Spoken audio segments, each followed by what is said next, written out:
professor Jorge Gonçalves Reis está aqui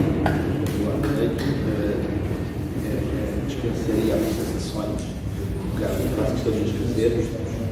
Os mais conhecidos constitucionalistas portugueses, o professor catedrático da Faculdade de Direito da Universidade Nova e da Universidade Autónoma de Lisboa, e para além da sua atividade como professor catedrático, tem uma atividade cívica enorme, é presidente do OSCOT, que é vamos ajudar a decifrar a sigla, Observatório sobre Segurança exatamente, e portanto tem tido uma reflexão e uma obra publicada imensa sobre estas matérias relacionadas com a segurança em geral e portanto tem um perfil mais que indicado para participar deste nosso debate e terá sido naturalmente essa a razão do convite e agradecendo mais uma vez a sua presença e obrigado por falar.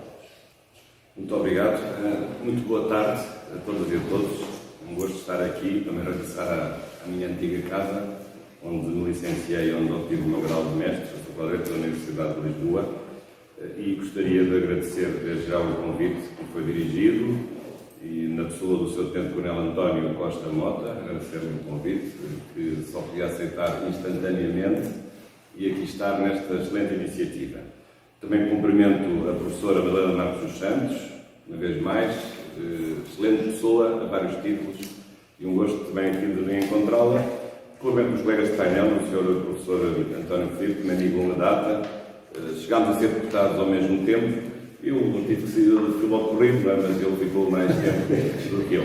Bem, e depois o Sr. Juiz Conselho também nos veio a cumprimentar, e um gosto também de o reencontrar aqui, e apreciei muito também a sua comunicação. Eu vou falar mais da perspectiva das restrições que são aplicadas aos militares, segundo aquilo que diz a Constituição. Já agora também todos os que estão aqui na sala, esteja o teatro realmente quase cheio numa tarde de tempestade, é um grande feito mesmo. Mas, claro que nós podíamos estar aqui a discutir outros assuntos ligados aos militares, não é? Outros assuntos tão importantes quanto este, como é o caso da falta de equipamento, de aviões avariados, falta de pessoal, falta de ânimo, má percepção pública em relação à importância transformadas num Estado de Direito Democrático, tudo isso. Mas este tema é um tema também importante, não podemos falar de tudo, mas em boa hora estamos aqui a tratar deste tema da condição militar, aliás, no debate científico tem estado bastante ausente. Eu próprio tenho dado o meu contributo, tenho feito algumas publicações, esta já agora aproveito, é mais recente sobre defesa nacional das Forças Armadas, mas o direito militar, ou em geral o direito da segurança, infelizmente, do ponto de vista académico, é uma área pouco estudada em Portugal. Eu tenho, normalmente, nos últimos anos, dedicado também a essa parte, além de ser mais conhecido como constitucionalista, talvez, mas gosto muito desta área e há muitas coisas novas a descobrir, novos equilíbrios, até porque o mundo também mudou a partir de 11 de setembro de 2001 e a questão da segurança realmente é um tema que está na ordem do dia sempre, uma vez mais agora com os acontecimentos de há poucos dias. Portanto, o tema é um tema importante, saber e calibrar em que medida os direitos dos militares devem ser mantidos e sobretudo, em que condições é que eles podem ser restringidos, sendo certo que a Constituição tem disposições específicas sobre esse assunto. Mas antes disso, talvez enquadrasse aqui a ideia das restrições dos direitos fundamentais. Nós às vezes temos uma ideia não muito exata sobre o que é que são as restrições aos direitos fundamentais. Quando lemos uma Constituição, ficamos com a ideia de que aqueles direitos que ali estão são todos aplicáveis ao mesmo tudo e a todas as pessoas, em todos os lugares, em todos os momentos, mas na verdade não é assim. Pode haver razões circunstanciais que justifiquem a restrição de certos direitos, mas claro, isso dentro de certos requisitos que a própria Constituição estabelece. E, portanto, todas as Constituições têm uma cláusula geral que permite a restrição dos direitos fundamentais. O ponto é saber se essas restrições são justas, são proporcionadas, são iguais, são adequadas, não são exageradas, não são abusivas. Porque qual é que é o grande risco dessas restrições? É porque estas restrições são restrições legislativas, não são restrições constitucionais. Porque a Constituição dá, e quem vai tirar, entre aspas, não vai ser a Constituição, vai ser um poder infraconstitucional que é o poder legislativo. E, portanto, isso é um bocadinho perigoso, Porque se a Constituição é superior à lei e se a Constituição garante os direitos, não pode depois inverter-se a ordem e a pirâmide da ordem jurídica e permitir-se que o legislador vá fazer o contrário daquilo que a Constituição quis que fosse feito. Ou seja, o legislador ordinário desdizer validamente aquilo que a Constituição diz, porque nós sabemos que é o legislador que deve obedecer à Constituição, não é a Constituição que deve obedecer ao legislador. E, portanto, este aqui é o ponto, encontrar um ponto de equilíbrio, e é por isso que em vários direitos fundamentais há, de facto, situações de restrição. Restrição que às vezes os autores incluem num conceito mais amplo, que vem do direito alemão, o conceito de Eingriff, o conceito de, digamos, de ablação, de intervenção restritiva, que inclui também, por exemplo, uma situação diferente desta, que é o caso da suspensão de direitos fundamentais, que é outra coisa, outra realidade, como também ou restrições, digamos assim, ao exercício dos direitos fundamentais. Portanto, há aqui várias figuras jurídicas, não vou massacrar agora com essas distinções, mas, de facto, a restrição tem um enquadramento próprio, tem um regime próprio e é sempre um tema delicado, de facto. É talvez o tema central da dogmática dos direitos fundamentais e é um tema em que passa, com certeza, o equilíbrio e se garante a efetividade dos direitos que estão todos plasmados na Constituição, mas depois, quando chegamos à realidade constitucional, eles não podem exercer-se na plenitude por causa de certas circunstâncias que justificam a sua limitação. Portanto, para isso temos a Constituição, o artigo 18, aliás, que é um artigo que foi há pouco, aliás, informado pelo Sr. Conselheiro, um artigo copiado da Constituição Alemã, mas é um artigo muito importante porque estabelece um conjunto de restrições de limites à intervenção legislativa que o Sr. possa fazer para limitar direitos que são, digamos, a 100% consagrados no texto constitucional. Portanto, isto quer dizer o quê? Quer dizer que os direitos existem, mas podem ser objeto de restrições, quer por via legislativa, quer por via de outros fenómenos, como é o caso da colisão de direitos ou da colisão de direitos com certos bens jurídicos comunitários, com valores nacionais, por exemplo, a saúde ou a segurança nacional, ou o ambiente, são valores que podem justificar pontualmente a restrição dos direitos. Bom, mas agora vamos especificamente à restrição dos direitos dos militares. Aliás, a questão das restrições subjetivas, dos direitos que nós chamamos de restrições subjetivas, tem a ver com categorias de pessoas, ou categorias, neste caso, funcionais, portanto, militares enquanto militares, não pessoas em si. Isto é, há direitos que são de todos, mas há direitos que são de certas pessoas, de certas circunstâncias especiais, os direitos das grávidas, ou os direitos das crianças quando são crianças, os direitos dos idosos quando são idosos. Portanto, há uma miríade de classificações de direitos fundamentais, mas aqui são restrições que se justificam em razão do estatuto profissional de certa categoria de profissão. Aliás, a questão não se coloca só em relação aos militares, coloca-se, por exemplo, este tipo de restrição coloca-se em relação aos doentes, por exemplo, nos hospitais, coloca-se em relação aos menores que estão nos estabelecimentos tutelares educativos e coloca-se em relação aos reclusos, por exemplo, que estão nos estabelecimentos prisionais. São situações todas diferentes, mas o enquadramento comum é o facto de, há muitos anos desta parte, digamos, nos primórdios do constitucionalismo, não se considerar que estas pessoas pudessem ter os mesmos direitos fundamentais dos outros, porque estariam, no que estamos a dizer, numa relação especial de poder. Portanto, seriam, digamos, objeto e não sujeito de direitos.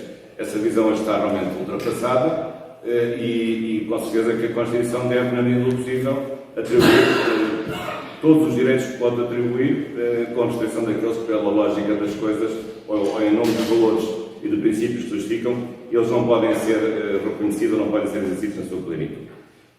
E, portanto, mas aqui até, neste aspecto, a Constituição facilita o caminho do aplicador do direito, porque a Constituição tem um artigo especificamente sobre o assunto, que é o artigo 270, artigo que explica em que circunstâncias é que os direitos dos militares podem ser restringidos. Aliás, o artigo é um artigo que tem uma longa história, o Sr. António Filipe sabe melhor essa história do que eu, porque foi objeto de uma reformulação em 2001, na quinta revisão constitucional, porque passou a incluir na quinta revisão constitucional também o pessoal das forças e serviços de segurança, não apenas o pessoal militar, e, embora no caso das forças de segurança, admitindo a existência de sindicatos, mas não com direito à greve. Mas isso não acontece nesse artigo em relação ao pessoal militar. Tem liberdade de associação, mas não há uma relação sindical e não tem direito à greve. Portanto, esse foi um equilíbrio que na altura se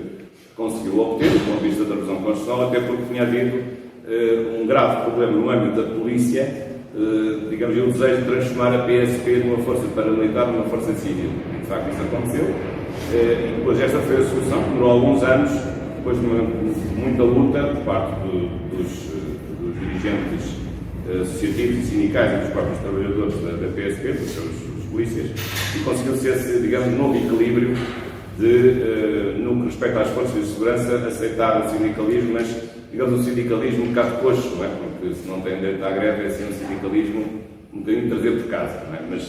Mas, na verdade, essa conquista obteve-se em relação às forças e serviços policiais, mas que está excluída da lei do artigo 270 no que respeita aos militares das Forças Armadas.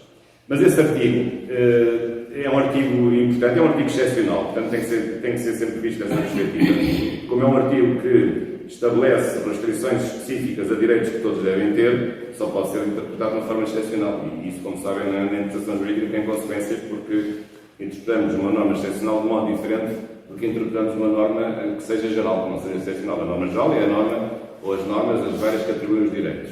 As normas que permitem a restrição dos direitos, que neste caso estão até na Constituição, são normas que têm sido interpretadas de uma forma como sendo normas excepcionais. E o artigo tem duas dimensões muito importantes. Portanto, indica um conjunto de direitos, não vou agora estar aqui a ler, mas é um elenco que só pode ser taxativo, porque como é uma norma excepcional não se pode acrescentar outros direitos que também podem ser objeto de restrições que não estão aqui. Era só o que faltava. Isso violaria, normalmente, uma regra elementar de interpretação jurídica. E, por outro lado, esta norma que aqui está tem também depois uma dimensão organizatória muito importante, porque implica várias coisas. Aliás, estas restrições, executando o artigo 170, tem que ser aprovada por 2/3 do Parlamento, em primeiro lugar, e tem uma particularidade, tem que ser votada por 2/3 pelo plenário da Assembleia da República. Ainda tem mais essa especialidade. Portanto, isto para mostrar a própria importância que a Constituição quis atribuir a um momento realmente de equilíbrio, de novo equilíbrio, que é a restrição dos direitos que aqui estão dos militares, portanto, apenas autorizando que isso seja feito por uma maioria de 2/3 e com certos requisitos de natureza formal. E isto é importante porquê? Porque, por incrível que pareça, qualquer restrição de direitos fundamentais não está submetida à maioria de 2/3. É feita por maioria simples, o que é uma coisa que eu acho extraordinária e que é uma total incoerência da Constituição. Então, quer dizer, a Constituição foi aprovada quase por unanimidade. Uma Constituição só pode ser revista por 2/3. Estes direitos só podem ser restringidos por 2/3. Mas as outras restrições que, na prática, vão cercear o âmbito e o alcance dos direitos podem ser aprovadas por maioria simples. Há aqui qualquer coisa que não está a bater certo. E, de facto, há muito tempo eu tenho proposto que, de facto, todas as leis restritivas de direitos, liberdades e garantias, porque, na prática, são leis que ferem e limitam a efetividade da Constituição, podem ser feitas essas leis restritivas também por maioria de 2/3. Realmente há algumas leis que são aprovadas por 2/3, as leis eleitorais, por exemplo, são leis mais sensíveis do ponto de vista político, mas, na verdade, portanto, admito que haja alguns casos em que seja maioria de 2/3, mas na maioria dos casos, a restrição de direitos fundamentais, em geral, não se submete a essa maioria qualificada. Portanto, isso é uma coisa que devia ser considerada. Eu sei que agora o Parlamento está num processo de transição questão, mas não me parece que os deputados estejam muito preocupados com este assunto, mas acho que é um assunto que eles deviam ponderar, porque é um assunto que pode provocar aqui um desequilíbrio enorme do ponto de vista da efetividade dos direitos, porque pode uma maioria absoluta, mínima, fazer aquilo que quase 2/3 não podem fazer, em certas circunstâncias. Portanto, estão a ver bem, digamos, estamos no fundo, a fazer um processo de deslegalizar ou desconstitucionalizar, melhor dizendo, um conjunto de decisões que devem estar na Constituição e podem estar nas mãos do legislador ordinário por maioria simples a fazer algo que nem sequer o legislador constitucional pode fazer. Bom, isto, aliás, foi muito visível quando passámos o tempo trágico da pandemia, em que vimos as coisas mais absurdas do ponto de vista da suspensão, da limitação, como queiram chamar, ou da ablação dos direitos de uma forma, digamos, caótica, em certas circunstâncias e verdadeiramente abusiva. Ainda que, do ponto de vista geral, penso que as coisas até correram bem, não obstante esses erros. Bom, mas portanto, isto quer dizer que estes direitos têm um regime aqui específico, que foi realmente desenhado, em termos definitivos, pela 5ª Revisão Constitucional de 2001. E é esse o regime que está hoje a vigorar. Depois, a Lei de Defesa Nacional, como também referiu o Sr. Conselheiro, encarregou-se de fazer, digamos, a concretização e de fazer a efetiva limitação desses direitos através de várias disposições que a Lei de Defesa Nacional tem, precisamente cumprindo essa orientação constitucional e estabelecer as restrições específicas aplicadas aos militares. Portanto, que se submete à condição de militar, mas depois o artigo 26 refere exatamente o que está no artigo 107 da Constituição, dizendo quais são os direitos que ficam restringidos nos termos da presente lei e de acordo com o que está na Constituição. Depois a seguir vem um conjunto de artigos que em cada um dos direitos enunciados produz então uma opção de restrição ou até de eliminação, conforme depois as circunstâncias, de cada um desses direitos. Mas aqui, apesar de tudo, há aqui um outro problema, há desde logo um problema de fundo, que é o seguinte, é que as restrições, estas várias restrições, que são especificamente enquadradas nos vários artigos 27, 28, 29, 30, 31, 32, 33, 34, alguns destes artigos, ou todos, são submetidos a uma cláusula de restrição de exercício, ou de limitação de exercício, que não está na Constituição. Esse é que é o problema. É porque, de acordo com o artigo 27, que é um artigo que se aplica a todos os militares que estão na condição militar, todos eles têm que submeter-se a uma cláusula geral de observar uma conduta conforme a ética militar e respeitar a coesão e a disciplina das Forças Armadas. Depois, estas duas palavras, quase mágicas, ou aterradoras, depois multiplicam-se em alguns dos direitos, porque, quer no caso da liberdade de expressão, também lá aparece, não pode ser exercida essa liberdade se puserem em risco a coesão e a disciplina das Forças Armadas, por exemplo. Ou no caso do direito de manifestação, também não, desde que a sua participação não ponha em risco a coesão e a disciplina das Forças Armadas. Ou seja, estamos aqui num caminho perigoso, que é, para não dizer inconstitucional, que é a lei ordinária, neste caso a Lei de Defesa Nacional, acrescentou mais uma cláusula de restrição do exercício dos direitos que não está na Constituição. E por outro lado, uma restrição que tem tudo para preencher aquilo que nós chamamos, na teoria do direito, um conceito indeterminado. Neste caso, por vaguidade, possivelmente, ou até por esvaziamento. O que é a coesão e a disciplina das Forças Armadas? Porquê? Porque os próprios militares já estão submetidos a uma lista já bastante exaustiva de deveres. Portanto, eu gostava de saber o que é que acrescenta a esses deveres a ideia da coesão e da disciplina das Forças Armadas. Acrescenta alguma coisa? Eles já têm tantos deveres, coitados os militares, não é? Com o devido respeito. E agora, mas têm que também submeter-se a uma cláusula um pouco mágica de nunca poderem pôr em causa a coesão e a disciplina das Forças Armadas, seja lá o que isso for. Eu admito que há circunstâncias em que nós podemos considerar objetivamente o que é que isso significa, o que é que significa a sua violação, talvez mais pela negativa, mas de facto a verdade é que a Constituição não diz que estes direitos podem ser restringidos também de acordo com uma lógica de cumprimento de uma cláusula geral de limitação e o seu exercício, ou o exercício de outros direitos, ou a restrição desses direitos nunca pode ser vista sob a perspectiva de pôr em causa a coesão e a disciplina das Forças Armadas. Até porque, por outra razão, então se essa cláusula existe para estes direitos, na medida em que eles são atribuídos, então esta cláusula ainda por cima aplica-se a todos os outros direitos fundamentais, porque os militares, como qualquer cidadão, têm todos os outros direitos fundamentais que não estão restringidos especificamente no artigo 160. Portanto, então, o cidadão militar está em qualquer direito que ele tenha, ao contrário dos outros cidadãos, no direito à atividade física, no direito de associação, no direito de circulação, em quaisquer outros direitos, está sempre também submetido a uma segunda cláusula implícita que é de ter de respeitar, no exercício de qualquer outro direito fundamental, a coesão e a disciplina das Forças Armadas. Isso é altamente problemático, porque isso significa, digamos, reescrever a Constituição a partir de uma lei ordinária, que neste caso é a Lei de Defesa Nacional. Portanto, isto é um enquadramento destes assuntos. Agora vamos ver, digamos assim, alguns destes direitos em particular. Bem, há um que por acaso não está anunciado no artigo 27, mas que tem suscitado muitas dúvidas e até é uma história interessante do Tribunal Constitucional, porque o Tribunal Constitucional, e bem, considerou inconstitucionais certas normas que restringiam o acesso à justiça por parte dos militares. E, portanto, de acordo com o Regulamento de Disciplina Militar, o acesso à justiça noutros tempos não era um acesso direto, era preciso esgotar a via hierárquica dos militares, e o Tribunal Constitucional, de facto, e bem, caberia por considerar essa restrição como inconstitucional, porque, na verdade, até não há na Constituição qualquer restrição ao direito de acesso à justiça, porque provavelmente a Constituição esqueceu-se de colocar no artigo 260 aquilo que se diz no artigo 20, porque o artigo 20 é o direito de acesso à justiça e não vejo lá nenhuma cláusula a dizer que o acesso à justiça para os militares fica restringido. Não vejo isso lá. Portanto, se não está lá, é porque não está restringido. O interno não pode inventar restrições à hoc conforme lhe apetece.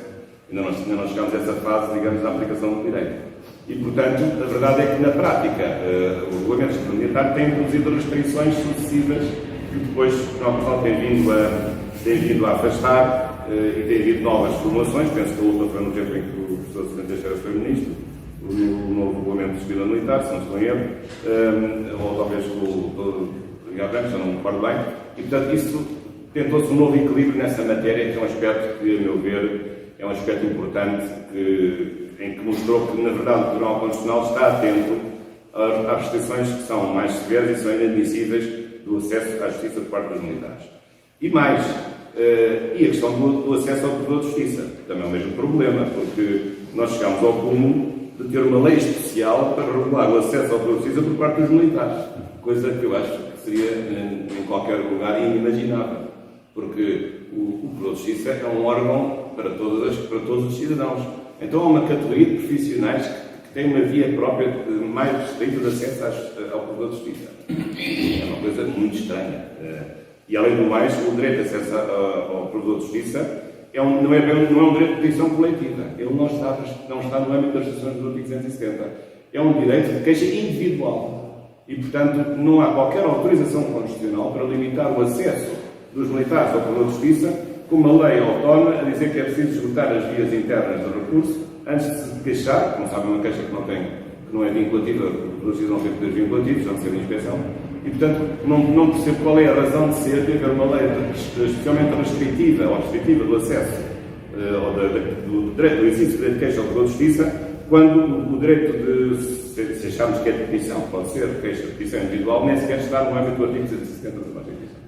Portanto, esse é outro assunto que também assim tem gerado. Eu sei que há razões que têm que ver mais com a ideia da tal coesão e disciplina, de evitar recursos ou de queixas sucessivas para a justiça, que isso pudesse pôr em causa, digamos assim, a paz, entre aspas, ou a tranquilidade das Forças Armadas, mas não me parece que isso seja razão para acontecer, porque em qualquer outro funcionário da administração pública pode fazer essa queixa, neste caso na lógica dos funcionários da administração pública, e não há nenhuma razão e não há nenhuma debate pelo facto de haver numerosas causas que são dirigidas à Procuradoria de Justiça. Portanto, também tenho as maiores dúvidas sobre a constitucionalidade de uma especial restrição que é dirigida aos militares quando querem fazer uma queixa ao Provedor de Justiça, até porque isso nem sequer está referido na própria Constituição, no artigo, neste caso no artigo 270. É certo que o artigo 34 da Lei de Defesa Nacional o diz isso, diz que podem, depois de esgotados os recursos administrativos legalmente previstos, apresentar queixa ao Provedor de Justiça por ações ou omissões dos bens públicos, mas a verdade é que este direito não está, esta decisão de aplicação específica não está no artigo 270. Claro que nós podemos, e isso é um debate entre os constitucionalistas que é complexo, podemos achar que pode haver restrições que estão implicitamente autorizadas na Constituição,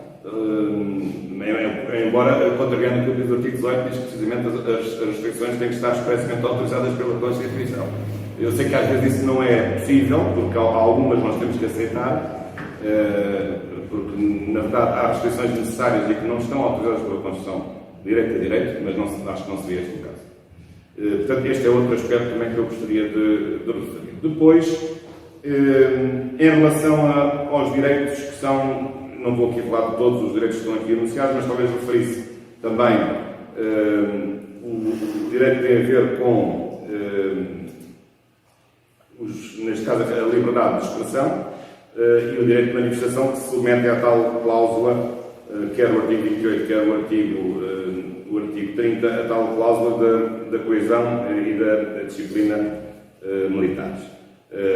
E, portanto, aqui, digamos que, no fundo, aqui há uma dupla penalização, porque essa cláusula já se aplica a todos os direitos do artigo 27, mas depois ela é repetida outra vez, digamos, no artigo 28 e no artigo 30. O que é estranho, porque, além do mais, há aqui alguma contradição, porque, reparem, qual é a diferença entre o direito de reunião e o direito de manifestação? O direito de manifestação tem uma cláusula, digamos, adicional de risco e coesão, mas isso não está previsto, precisamente para o artigo que trata da restrição do direito de reunião, que é o artigo 29, tal como se pode ver aqui neste artigo. Então, o que é que a manifestação tem de diferente da reunião? Mas a manifestação é precisamente uma das modalidades do direito de reunião, só que é uma reunião, digamos, pública, digamos, que tem contacto direto com a comunidade política, mas na sua essência, o direito de manifestação é uma faculdade dentro do direito de reunião, que é um direito mais amplo, que pode ser uma reunião restrita, uma reunião pública, uma reunião privada, uma reunião com mais pessoas, menos pessoas, e depois a manifestação há várias modalidades, há os desfiles, há as manifestações que estão paradas, enfim, várias modalidades. Mas, portanto, nem sequer se justifica uma segunda regra, porque ela já estaria abrangida por aquilo que se diz no artigo 27. Depois, em relação à liberdade de expressão, também acrescenta-se a questão da coesão e da disciplina, não devendo esse exercício da liberdade de expressão pôr em causa a isenção política, partidária e sindical dos seus membros. Isto é perfeitamente compreensível, que as Forças Armadas não devam pronunciar-se sobre isto, porque as Forças Armadas aqui se submetem-se ao princípio do seu caráter partidário, isso parece evidente. Apesar de tudo, a lei ainda admite que as Forças Armadas, os seus militares, possam participar em reuniões políticas ou reuniões partidárias, mas sempre com algumas cautelas. É o caso da reunião. Os militares podem assistir a reuniões político-partidárias e sindicais legalmente convocadas se não usarem da palavra nem exercerem qualquer função na sua preparação, organização, condução ou na execução das deliberações tomadas. Digamos que vão fazer figura de pessoas mudas nessas reuniões. Não sei se isso conhece, é uma coisa muito provavelmente elegante, mas são os participantes mudos.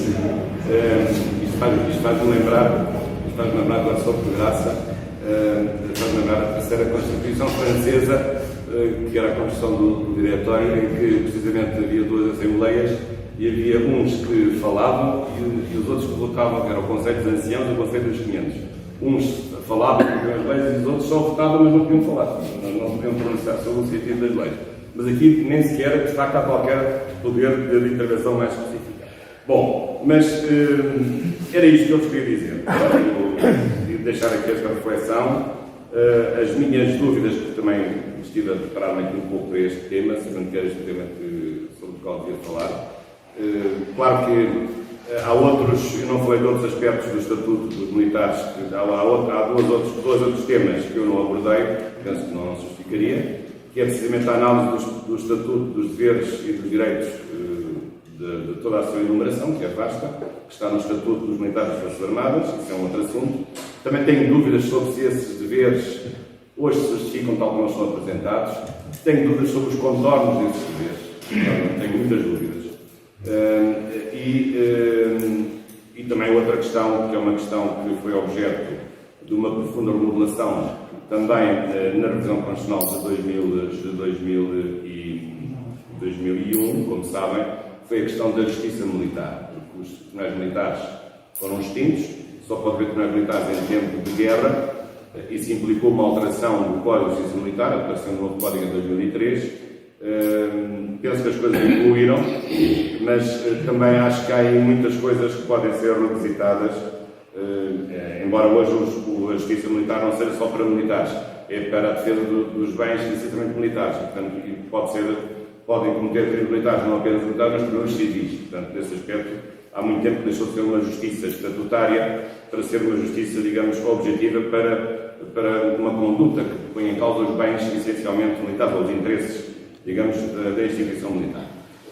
Mas, portanto, a minha reflexão apenas se diz, neste caso, aos direitos que são restringidos e, sobretudo, colocando acento tónico nestes dois conceitos da coesão e da disciplina, porque o grande problema aqui, além de tudo aquilo que eu disse, não está previsto na 270, é que, ainda por cima, sendo conceitos indeterminados, implicam uma intervenção, não do legislador, mas do administrador, da administração militar, que vai preencher esses conceitos, muitas vezes, a seu bel prazer. E é assim que os processos disciplinares nascem.